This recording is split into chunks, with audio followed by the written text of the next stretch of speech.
Hello guys and welcome back to Premier League predictions. We are back predicting the Premier League this weekend and I'm joined as always by Sophie. How are you? And set us a like target. I'm well and I'm going big this week and I want us to hit it. We're going 4,000 likes. We've been close but we're going to do it this video. We've got to do it eventually. We've got to. Everyone take 2 seconds to hit that like button. We keep getting about 3,700. We're just not quite good enough, are we? So close.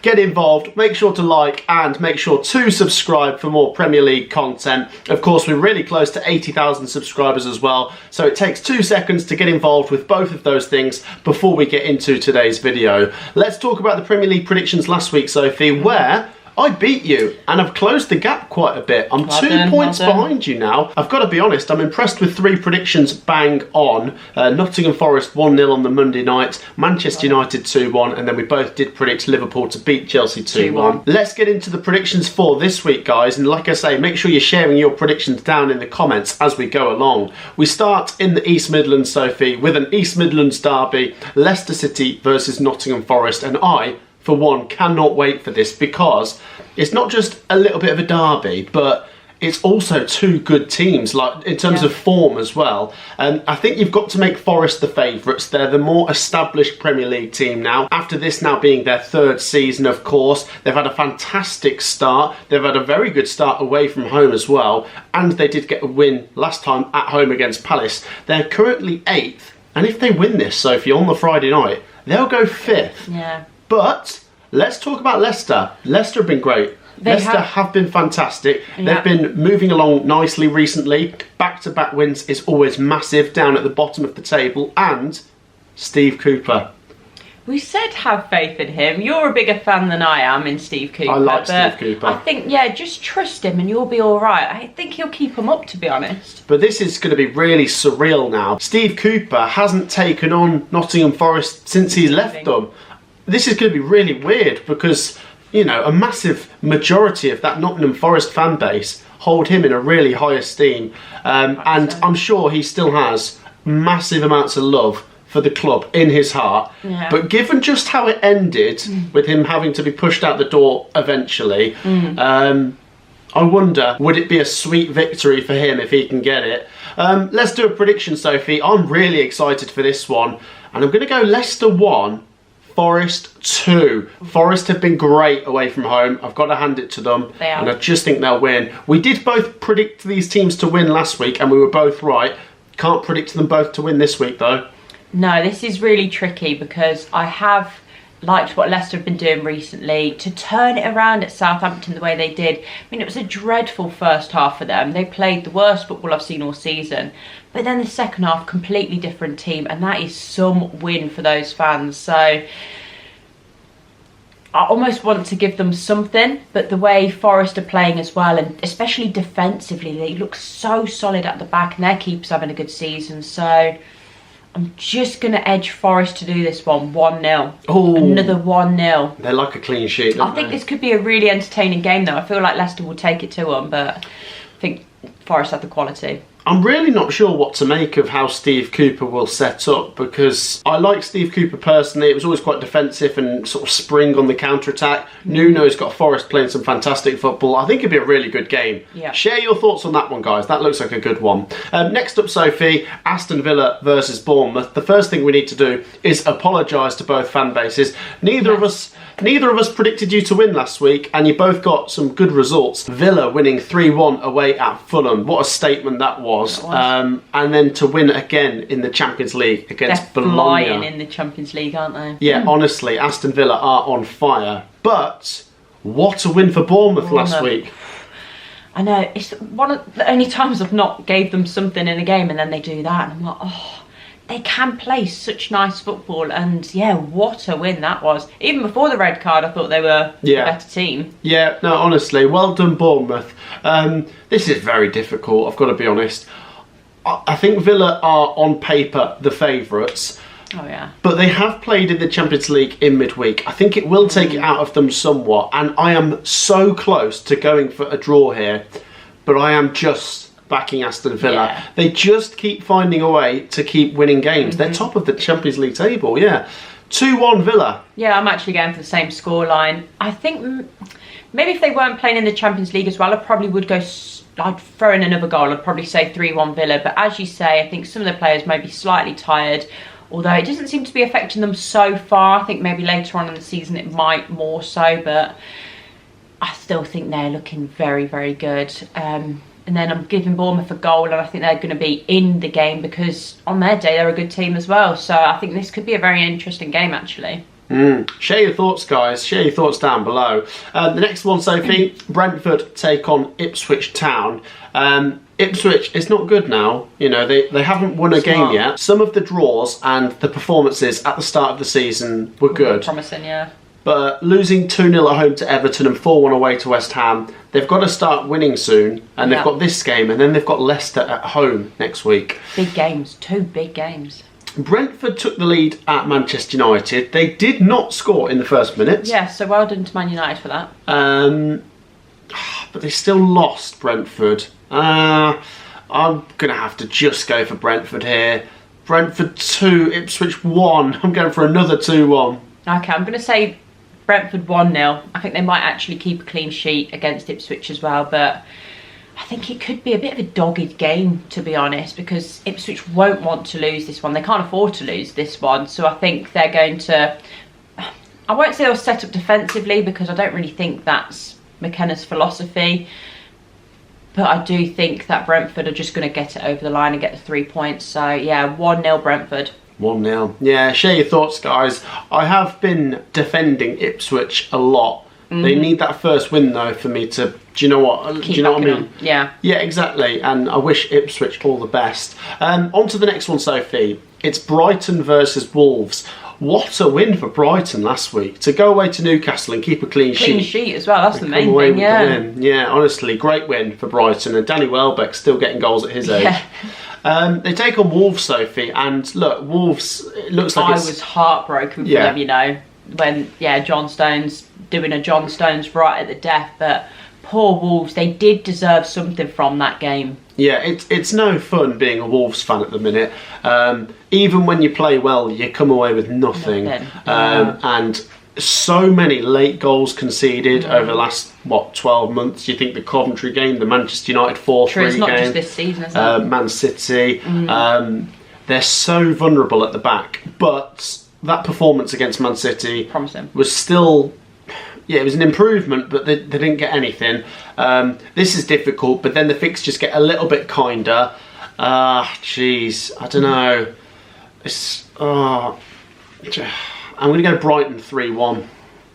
Yeah, that's the thing, because Wolves do seem to score in games. I've said it for the past few weeks now, but then they leave with nothing. So it is a really tough time being a Wolves fan, but that was definitely more promising signs against a really good Man City team. So I'm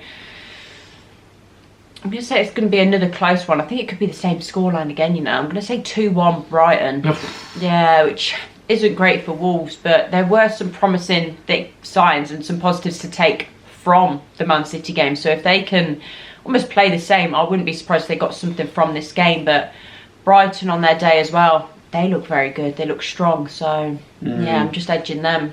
Yeah, look, at the end of the day, I think Wolves have been poor and they've been suffering with injuries and stuff. But at the same time, they're not getting any luck to help them out. No, yeah, they do seem quite unlucky as well. And that's that, you know, that combination of being poor, injuries and bad luck can result in a relegation. Let's hope not, though, for the Wolves fans. On to the next one, and it's Manchester City versus Southampton. This could get ugly. Manchester City won in midweek 5-0, and I'm going for a bonus point straight away. Man City 5-0. I honestly would hate to be a Southampton fan right now because how unfortunate and heartbreaking can it get? It's so painful. I mean, like I've said before, Southampton can play really well in portions of a game. They seem to keep taking the lead against Ipswich, Leicester, Arsenal, but they're not getting anything for it, and they keep conceding late goals. This could be one. If their heads go down, they get battered, especially if they're poor at the back, making mistakes with their style of play.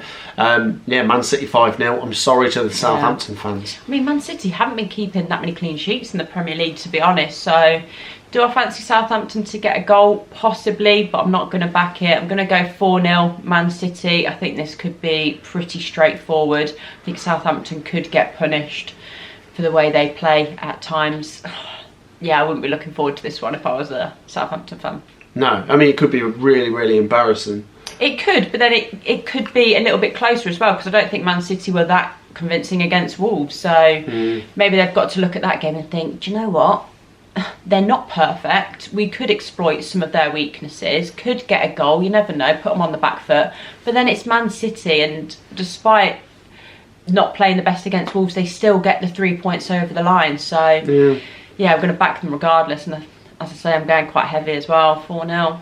Share your thoughts, guys. On to the next one. Let's go to Goodison, Sophie. It's Everton versus Fulham. Everton, what a great win at Ipswich. I mean, you did back them. I backed fair them enough. to win. I thought that's just Sean Dyche and Everton all over, isn't it? In a game where it's not really a must-win at this point in the season, but against teams where you better not lose, they will turn up, and it was a good performance. It would be typical if they lose this. Now. But I've got to make it up to the Everton fans. I've got some bridges to build. I did not back them last week. Everton 2-1. Let's not forget, Sophie, we were both quite hot on Fulham last week. And yes, they did take the lead through Raul Jimenez, but they missed a penalty. They scored an own goal. They lost 3-1. It was pretty rubbish. They got a red card, didn't they? And basically, it just all went wrong. So, yeah, 2-1 Everton. Yeah. Do you know what? I'm going to go for a draw, because I think Fulham can play some nice football. Everton, they're going to be not as desperate to win this one. I think that's fair to say. I think they're more than capable of winning this one, especially after Fulham's performance at the weekend. But do you know what? I'm going to go for a Desmond. I think there could be a few goals. Go on, 2-2. Sounds like fun. It should be fun. Yeah. Why not? Do you know what? I'd love it if Everton can have a really good run. Because last season, Everton did have a good season, but they had a points deduction. The season before, they didn't really have a good season. This could be a season where the road's opening up in front of them. They can drive right on up into the mid-table. Yeah, don't look back at that relegation zone. Just have a comfortable season. On to the next one, Sophie. Let's go to Stamford Bridge as Chelsea take on Newcastle. Surely there's going to be goals in this game. But we said that about Newcastle versus Brighton, and that was only 0-1. I think Chelsea are going to get back to winning ways. Not a bad performance at Liverpool. No, it was pretty solid. Yeah, I thought they were okay, and given it's away at Anfield, not many teams are going to do too well there. No. Newcastle, they'll be disappointed with how they lost to Brighton. Let's go Chelsea, the home team. Yeah. Chelsea 3, Newcastle 1. Oh, okay. I'm going to say 2-1 Chelsea. I think Chelsea are going to be the favourites going into this one, being the home side, but also Newcastle's last resort. I know both teams lost, but I think Chelsea gave a better account of themselves at the weekend, and it was against tougher opposition slightly. I don't think there's that much in it, because Brighton are a good team, but yeah, I do fancy Newcastle more so at home. So yeah, as I say, I'm just edging Chelsea in this one, 2-1. 2-1. Yeah, share your thoughts on that one down in the comments, guys. We're both just going for the home win. The next one, Sophie, let's stick in the capital. Crystal Palace take on Tottenham, and this really does smell of banana skin, doesn't it? Because I think to myself, Crystal Palace, they've been struggling to get results, and Tottenham will come in thinking, Palace haven't won, we've just got a great win against West Ham, let's kick on. Overconfident, do you think? Possibly. I know Palace have been poor this season, but they are more than capable of taking points off the big teams and turning their fortunes around. That said, I'm desperate to get points against you in our predictions, and I think the logical thing is to just edge Spurs. But I honestly would not be surprised if Palace get something, but I'm going to go Palace 1, Tottenham 2. Okay, I'm throwing in another goal. I'm going to say 3-1 Spurs. Wouldn't be surprised if Palace actually went 1-0 up, because Spurs do like to make it hard for themselves, but they can then turn up and get a result. They got a result at the weekend, which I wasn't expecting, so I think they're going to do it again. I don't think they will turn up overconfident. I think Ange will keep the players pretty grounded, to be fair, and say, look, it's a couple of good performances. Despite Palace's position in the table, they are a good team. They've got some really good players. It's just not clicking at the moment, so don't take that for granted and turn up, play some nice football, and I think they'll do it. So 3-1 Spurs. 3-1 Spurs, wow. Share your thoughts on that one down below, guys. We're both back in Tottenham to get that away win. The next one, Sophie, staying in the capital again. West Ham United take on Manchester United, so it's not too far to travel for the Manchester United fans. I'm not sure what to make of this game, Sophie. I backed Manchester United to win 2-1 against Brentford last week, and they did. Fair play to them, because they can be difficult to predict, but I thought they played well in the second half. They did, yeah. And that's got to be something to build on. They've played Fenerbahce in midweek in the Europa League before this game comes around, and I'm not sure. West Ham United were absolutely dreadful at Tottenham, so I'm not sure if they're going to be any good. I think it could be 0-0, but I think there could be goals. I'm going to just edge the away team. Something about Manchester United, they just keep snatching it. Yeah, they do. West Ham 0, Man United 1. Okay, I'm saying 2-1 Man United. So, same deficit, but I do think there could be a few goals in this one. But, yeah, I think Man United, as you say, second half, they played some nice football. So, if they could do that for a full 90, I think it could be a little bit more convincing than the scoreline I'm going for. But it just depends who turns up for both teams, to be honest. So, yeah, I'm just edging Man United. Yeah, share your thoughts down below, guys. Can Manchester United turn their fortunes around? We'll see. It does seem to me that Ten Hag is a little bit delusional. Like, he kind of reassures himself, no, we're making progress. And I'm like, I'm not seeing any progress here, mate. Yeah, I'm not convinced. I think maybe he's trying to convince himself. Yeah, well, maybe. On to the final game, Sophie. Just a small game. Arsenal versus Liverpool. I mean, this could be a title decider. Genuinely, yeah. And I'm sure Manchester City fans will be watching this, praying for a draw or something. A draw, yeah. But at the moment, Liverpool are the pace setters, and the onus is on Arsenal to beat them, because Arsenal slipped up against Bournemouth. They've slipped up a couple of times this season, and they've got to get something. A lot of people are making a meal of their disciplinary record. I know they're going to be without Saliba for this game. They will be. I still think if they take the game to Liverpool and they've got most of their players fit and firing, they could snatch this. But I'm going to go for a draw. I am really excited to see what Liverpool do in this game, because I think this is the best test for Slot so far. And they might be really good, they might be really bad. But I'm not sure. So I'm going to go for a draw. 1-1. Okay. I think Arne Slot's record so far, I think he's played 12 games, won 11 out of 12.